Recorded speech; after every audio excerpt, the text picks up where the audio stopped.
I knew I would forget, so we'll start now. Darn it. I did forget to press record, so anyways. All right, so the syllabus is up now. Let me just make it just a slightly bigger for you guys because I know that it was hard to see the other version. So basically, this is the course syllabus. I basically don't have any ability to alter this with the exception of dates and names. I guess the document is considered quote unquote sacred. So I wasn't able to alter any of the objectives or anything like that. But it's a 3 semester hour course. Um, it is 45 theory hours. It is run in the fall and spring semesters. I'm the manager. And here are our instructors. So as it stands right now, and I don't know if Shannon joined us. So Shannon, if you could put something in the chat box if you're here. I noticed just today that I know Barbara Davis has 2 sections, and she did mention that to me. So she's going to have double the amount of students as most of the instructors. That was just the way that she had navigated her contract for the semester. And Shannon Graham right now looks like she has 2 sections as well. I hope that she's aware. So I just recognized that today. And then there are Catherine Menton, who's here with us, myself, Delane Smith, who's here, Richard Taylor, who I don't think is here, but who I know, Joseph White, and Connie White Williams. And I hope I didn't leave anybody else out. 1, 2, 3, 4, 5, 6, 7, 8, 9. No, there should be 10 altogether sections. And why don't I go into where the sections stand right now? I think I alluded to it earlier, but basically, I was told that we shouldn't group students until after the add drop period, which ends on Monday next week. And so Matthew is going to set up our group assignments by Tuesday at noon. So you'll be set up with one of the instructors into a group of approximately 32 the way it stands now, but also depending on who adds and drops by that time. So at that time, you're going to want to communicate with your group, and I'm just going to show you that really quickly. It's more important for the faculty than the students because I think the students actually get kind of shifted right into the group when you communicate through Canvas, but the faculty actually have to go into their group. So I'm just going to quickly show that if you don't mind. So for any of the faculty who are here, if you go into this left toolbar and go into people, maybe the students will find this useful for other purposes. You're going to see everybody comes up. So there's a list of just, everybody who's in the course. And then if you go into groups right here, you're going to see your group. I have created the groups, although these might get changed by Matthew next week. So just say, for instance, Catherine, if you want to talk to your section of students, you actually have to go in this way and then go to this little cogwheel here and pull down Visit Group Homepage. And then when you go to that homepage, you'll see that you're in your group. You can see it right here where my mouse is. You're in QL2, which is going to be your group, I think. And if you want to make an announcement to your group, you can do that here on the left. You can add an announcement. You can offer pages that you upload here. If you have some documents you want to send in to your group specifically, you can look at all of your discussions for just your group, and those will be shifted in once they're open. So it's important to go into your group if you're going to talk to your group. So students, you should be shifted into your group, but faculty, you have to actually manually go into your group to, to single out the group from the remainder of the course. So this is considered a core course in the MSN program. You're going to gain skill. You're going to be looking at accessing available evidence and establishing clinical practice guidelines, critiquing evidence, and translating best evidence for advanced clinical practice. And we went through the objectives on the previous page. They're identical here. The description of the course is here for you. Basically, this is a distance program. We do have these couple of virtual sessions, and then we have the pre-recorded sessions, but basically you don't have to be on site for any reason.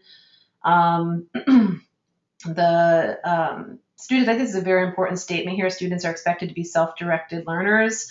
It is really important that you kind of keep yourself on track and are accountable for going through all of the information. It'll all be available to you. We'll try to be very good about making sure things are up and available and ready to go for you. And we'll be, hopefully everybody will be very good about communicating. I think that'll be very important throughout the semester. The grading of the assignments, it's important to look at the weight of each assignment. The IRB training, many of you have been in touch about this week. It's just a matter of completing one of the basic courses through the city site. It's on human subjects research. And many of you have already done that for other purposes and just are kind of refreshing or printing out your previous certifications. And some of you have to kind of start from the beginning and take the whole course, which takes a few hours. So just make sure you get that done. It's worth only 5% of your grade, but that, proved to kind of make or break a few students last semester. So make sure you get that in. It's due on Monday. I will have some flexibility around that because I know it's an early due date. So if anybody's really caught up in that, let me know, but I think most of you should be able to get that in by Monday. The PICO assignment is worth 15% of your grade, but again, really stress the importance of getting the PICO question right. So make sure that you're kind of prepared to put some work into that and ask any questions that you have. Finding the evidence will be really your literature search, and Jill's going to step you through that through her presentation, and we'll have lots of reading materials, and you'll have the book chapters to look through as well. So that's going to be kind of the literature search around the topic of interest within the PICO question. And then the critical appraisal is worth more, and this is where you're going to be really doing an evidence table and critically appraising each of 5 selected articles that you found in your literature search, and that's worth 25% of your grade. And then the abstract and poster presentation are kind of combined into one assignment, very last assignment of the semester, and they're worth 40% of your grade overall. So it's important that that gets done well. I would say that between the abstract and the poster, at least of my group of 38 last semester, people struggled with the abstract much more. Abstract writing is a real art, so it's really needing to fit a lot of information into a very short document. So really your writing skills come out, and some people really nailed it and some people struggled with that. So if you get a chance to really look at kind of abstract writing and have some few moments of free time throughout the semester, in fact, it would be great if you could actually think about, looking at the details of writing abstracts early on, and actually just paying attention to the literature that you pull and reading those abstracts carefully, paying attention to kind of how they're drafted. A letter grade will be assigned in accordance with UAB. You need to have a B, which is an 80% or better, to pass the course. This course historically, and this is not meant to scare you, there definitely is a percentage of students who don't pass the course. It's usually in the order of 10% or so. But all 38 of my students passed last semester. I think we did really well. So if you're struggling in any way, just recognize it, and we'll try to do the same early, and we'll try to get you up to speed so that everybody can be successful. It has to be 80% or better. And again, that last assignment is worth 40% of your grade. So really kind of building up to it and being prepared to kind of put things together, because everything builds on each other throughout the modules. So if you're doing a good job with the early assignments, you're going to have no problem with finishing the later assignments and kind of being ready to be successful in the course. I'm not going to go through the honor code. You can pull that up through this link. And if anybody has any issues with disability, please let me know. And if anybody's an international student and you have a visa or F1 or J1, please make sure that you're in touch with me directly. I don't think we have anybody, but just let me know. I'm just going to look at the chat really quick here. Somebody's asking about CRRT training through UAB. I'm not familiar. So Sarah, if you could email me through Canvas directly, I'll take a look at that for you. And then the disaster and emergency response procedure are here. Okay. We went through the textbooks, and I think, there's some other links here for, let's see, the Institute of Medicine site, and the how and why course on translating evidence into practice is required for your degree. There's a link for that as well.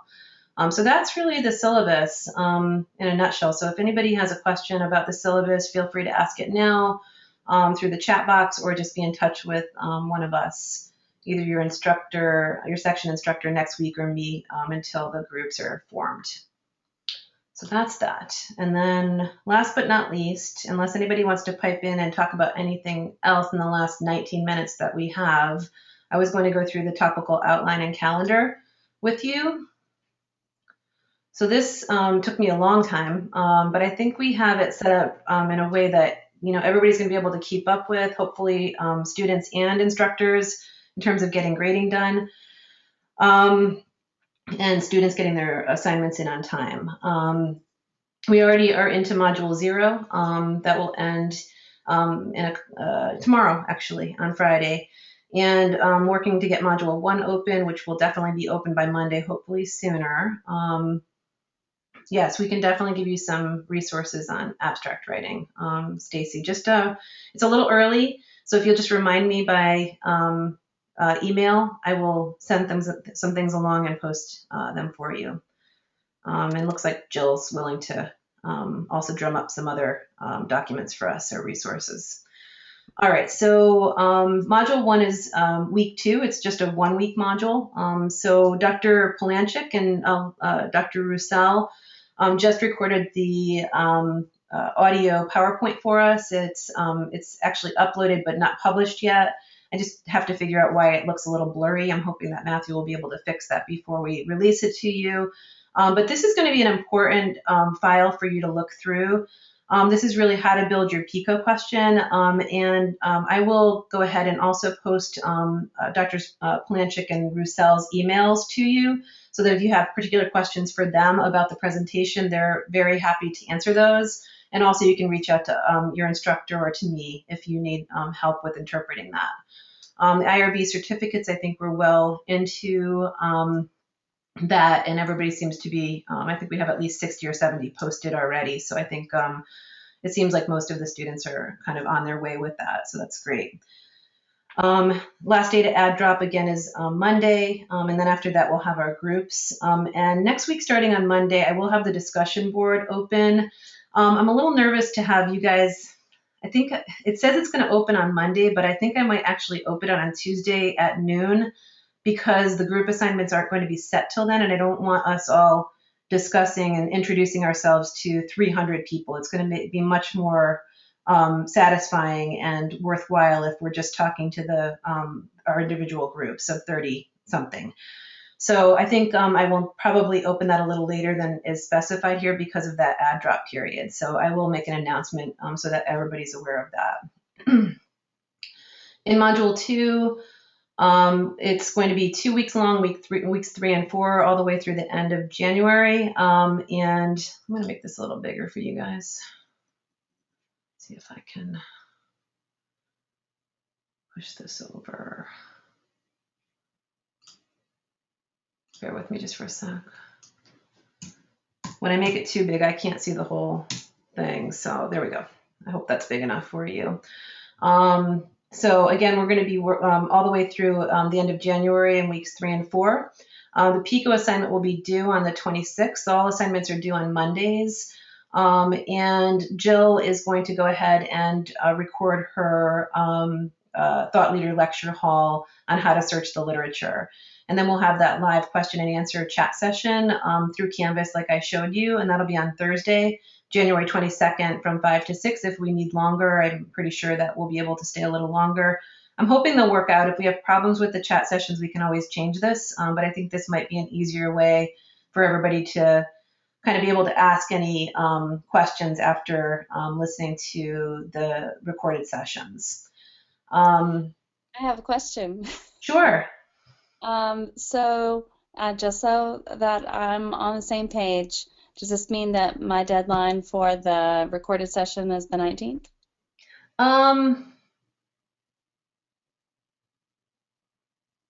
am I reading it wrong? No, I mean, you don't have to be done by the 19th because they have that 2-week span. So if you want to, whenever you're done with it, you let me know and I'll put it up. All right, thanks. Yeah, so I don't think it has to be that early, but if we're having the the chat session by the 22nd, it can't be very much after that. Right. I agree.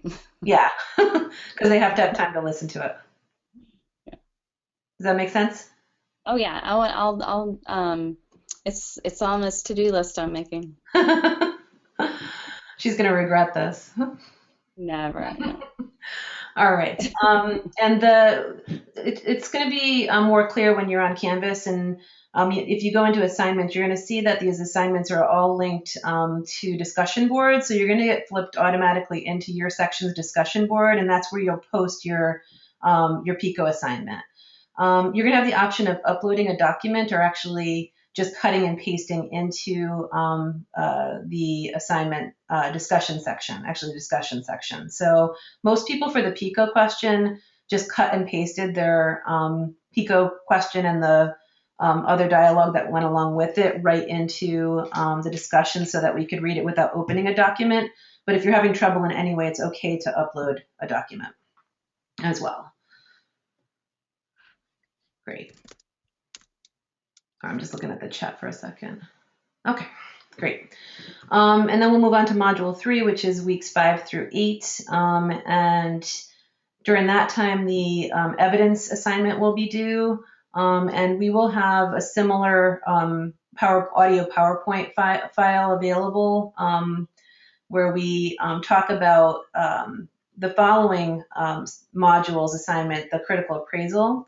So you'll see, like, for when the finding the evidence assignment is due in Module 3, Jill will have presented that material during Module 2, so that you actually have time to really think about how the preceding assignment will play into the next assignment. So during Module 3, we'll talk about the material for the assignment that's due in Module 4. And we're going to do pre-recorded sessions for that with following chat sessions for an hour. So Jill and I will both be available for the chat session following in Module 2. And I will be available, and any of the other instructors who want to be available will be available for the chat sessions for the remaining modules. And again, these are all linked to discussion boards. When you get into the finding the evidence assignment, I'm trying to remember if people uploaded documents for the most part for that one. That one, I think people were pretty much able to cut and paste into the discussion board. For Module 4, when the critical appraisal of the evidence assignment is due, that will require an evidence table, which was difficult to cut and paste directly into the discussion board. So you're going to find that you're going to upload your document into the discussion board, and then each person who takes a look at it will have to open that document. And it's probably going to be more than one document. It'll probably be 2. There'll be an evidence table and then a second document that will have appraisal checklists. And we'll talk more about that as the semester goes on. Then Module 5 are your posters and abstracts that are due. And those, again, will be documents that you upload, because one of them will be a PowerPoint poster. There's no reason to print out a poster. People have asked that along the way. And it's just going to be simply an electronic version that will be in PowerPoint that we'll have a template for. So you'll not have to go and get a poster printed. I'm going to make mention also that for all of the assignments, with the exception of the abstract and poster assignment, there is a requirement for a cross post, which is an opportunity for you to give peer feedback to at least one of the other students in your section, and that will be weighed into your grade. So it's going to be important to take a look at the other postings early and to post early if you can, so that you get a chance to read through and see what you're interested in, so that you can formulate a good cross post to a peer's work. And it would be great to give some suggestions and advice and comments about something that you're interested in. So if you take the time to kind of read through your peers' posts, that's going to be really important. And then Module 6 is really just wrapping up. We'll be pretty much done early. The way I have things set up, barring any extensions, I'm hoping that we can stay online. We're going to be pretty much done by the 6th when you turn in your abstract and poster assignments, with the exception of the faculty who have to grade them. And grading takes a long time. Each of us will have, again, 30-something students, so you have to be patient. It takes a long time, and I know that myself and all of the other faculty last semester spent a great deal of time and didn't shortchange our, on our grading at all. We really very much wanted to give you valuable feedback that would help you grow, throughout your time as a student and beyond. So I personally spent a great deal of time grading, and I think everybody else did as well. So just be patient, and we'll get things back to you as soon as we can. But we are taking the time for each of you, and there are many of you. So just remember that as you're waiting and wanting your grade back. In terms of the threaded discussions, the purpose of the discussions boards is to provide students with an opportunity to share knowledge, to clarify course content. You all have so much knowledge already, so that you'll be able to weigh into the discussion board and make suggestions and comments, and to help each other grow throughout the semester. It's also an opportunity to network with your peers, and to see other people's viewpoints as well.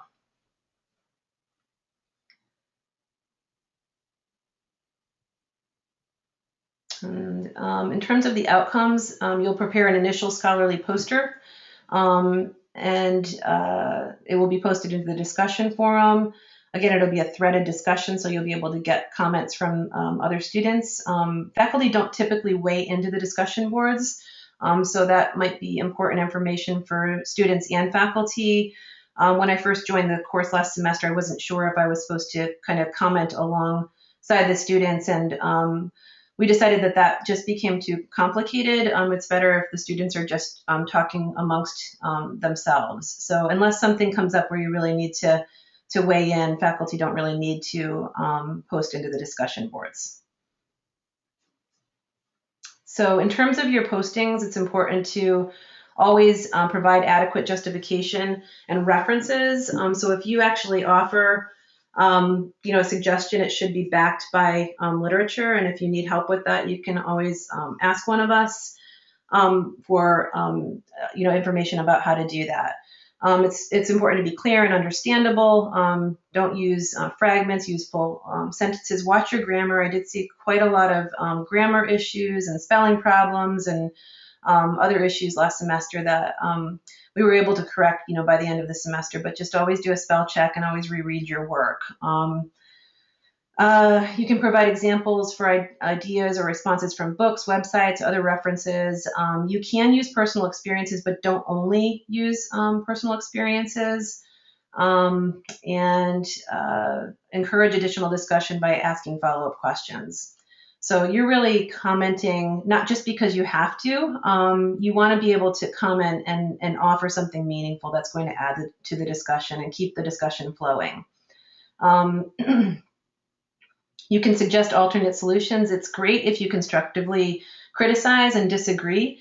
I actually loved it when the students did that because I knew that they were really thinking about it. And as long as you're being appropriate, you don't have to be all positive. You can definitely give constructive criticism, and it can be very valuable to help a person grow. You can refer to course readings. You can refer to other references. You can ask questions about the resources that were used. Make sure you're using good manners, appropriate language, and being respectful, of course. It's important that you follow the discussions. And if you log in too late, it's kind of too late for anybody to see your responses. So just make sure that you're weighing in early. I'm going to skip this part so we can kind of go through quickly. I noticed that, Delane, the grading rooms look like great guides for the assignments. They are. Thank you, Delane. So I think we've put quite a lot of work into the rubrics from last semester to now, and I think they're in better shape than they were. And it's important to know that rubrics are rubrics, and it's definitely a guide, but you also have to use common sense because we can't put everything into a rubric. But I think they're actually structured in a way that is a little easier to interpret this semester. We made some changes that I think will be helpful. Again, this is the weight of the assignments. So each assignment is worth 100 points except for your introductions, but the weights are different. So you need to pay attention to that so that you know what you're being graded on. And then this is just you're going to see this in each one of the modules and the assignments that will actually flip into discussions. And that will be more clear once you're on Canvas and working on these assignments. You're going to see all of these descriptions within the Canvas module, so I'm not going to go through each one of them now, but you'll see examples of the rubrics here. So for instance, for the clinical question, for the PICO questions, we've really revamped this one, so I'm hoping that it will be a little bit easier to follow for you this semester than it was for the students last semester. We were a little bit more descriptive, but again, you have to, of course, use common sense and ask questions if you see any gray areas at all. But there are rubrics for each one of the assignments, and they're fairly thorough, I would say. So just pay attention to where the points are and make sure that you're being comprehensive. I personally, having 38 students last semester, noticed that there were some kind of common mistakes or omissions, and I really tried to make that a little bit more clear in the rubrics, and I asked a couple of the other instructors about this as well, so I think we're going to be able to avoid some of that. So hopefully it's going to help guide you through being successful in these assignments. So I'm not going to go again through each one of these. We only have a few more minutes, but the rubrics will be there for you. Let me take a quick look at the chat boxes and then see if anybody else has any other comments they'd like to make. Sarah asked a question about drop boxes. Sarah, can you email me about that? Because I'm not sure how to answer that. I think it's just within the discussion board, but I'd like to take a better look at Canvas when I don't have the whole crowd here so that I can answer you in a better way. And then if it needs to be announced to the class, I'll do that as well. Yes, Catherine, they're going to be clickable rubrics for grading. I'm working on that now. So I'm trying to get them all embedded into the course. So right now I'm working on module 1. So I think that will be helpful. So I probably need to have a brief, faculty meeting, I guess, as well, so that we can all come together to make sure we're on the same page. But how about students? Any student questions? Does anybody want to pipe in? Anybody want to have their mic turned on so you can ask a question verbally before we go?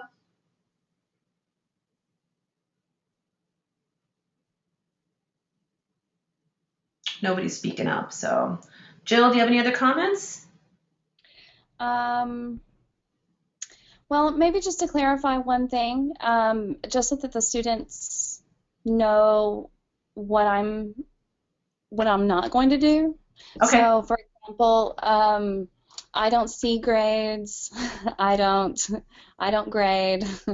So all of that is still between you and your faculty member, and any question that you have about assignments or where to turn things in, those questions are really best the faculty member, the person who's grading your work.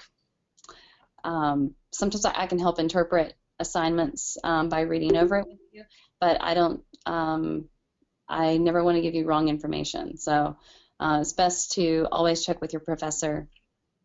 And I just wanted to be clear that I don't deal with any grades. Just so there's no confusion. I mean, it's an important part of the student life. So absolutely, and Jill, you don't deal with grades directly, but she certainly has had influences on students that have helped them to improve their grades. So that's really the goal. She's supposed to be, there as a resource for you so that you can make the improvements you need to make in order to be successful and get a good grade. So one question came through about the turnaround time for students to receive grades, and that it varied by instructor, obviously, but again, grading these assignments is very, very time consuming. One of the instructors commented that it took her 2 hours to grade each one of the students' assignments for one of the modules, and I think that was about on par with most of us. So we're going to be as quick as we can. I think I left space in the outline and the calendar so that there's enough time, and I'm thinking about having a grading deadline so that we don't have extensions this semester. But I just have to give that a little bit more thought. But it's not going to be immediate. And obviously, we might start at the beginning. What I did last semester is I started at the beginning of the alphabet. For the first assignment, I started at the end of the alphabet on the second assignment, and I individually sent out grades as I was grading them. So one of the things to keep in mind also is that when all the instructors put their grades in, even though they may have uploaded a grade into Canvas, there is a muting and unmuting option that only I'm going to touch as the course manager. And until I unmute the grades for all of the students, you won't be able to see them unless you got an individual message from your instructor. So there's going to be some variability from instructor to instructor about how they prefer to offer the grades to you. They may want to wait until all of their grading is done and then release them all at once, or they may release them individually, and that's really up to them. But I might have a deadline. I think I am going to have a deadline for faculty this semester so that all of the grades are in by a particular date. And I haven't actually kind of figured that out for each assignment yet, but I'll be in touch. So, but it's not going to be immediate. It does take time to grade these things. Okay, I think we're a couple minutes late now. So anybody else who wants to weigh in, thank you so much for coming. I'm really sorry I forgot to record the first half of this, but I will post the second half up on Canvas. And if you guys have friends or others who have missed this session and can kind of fill them in, that would be really helpful. I know some people had to work or couldn't come. So thank you so much. I'm so glad you're all here and so glad to be doing this. I'm excited. And hopefully we're going to have a great semester together. Thank you, Jill. Thank you, Catherine. Thank you, Elaine. And thank you all the students, okay? Have a great night. Good night. Oh, Rebecca. Yeah.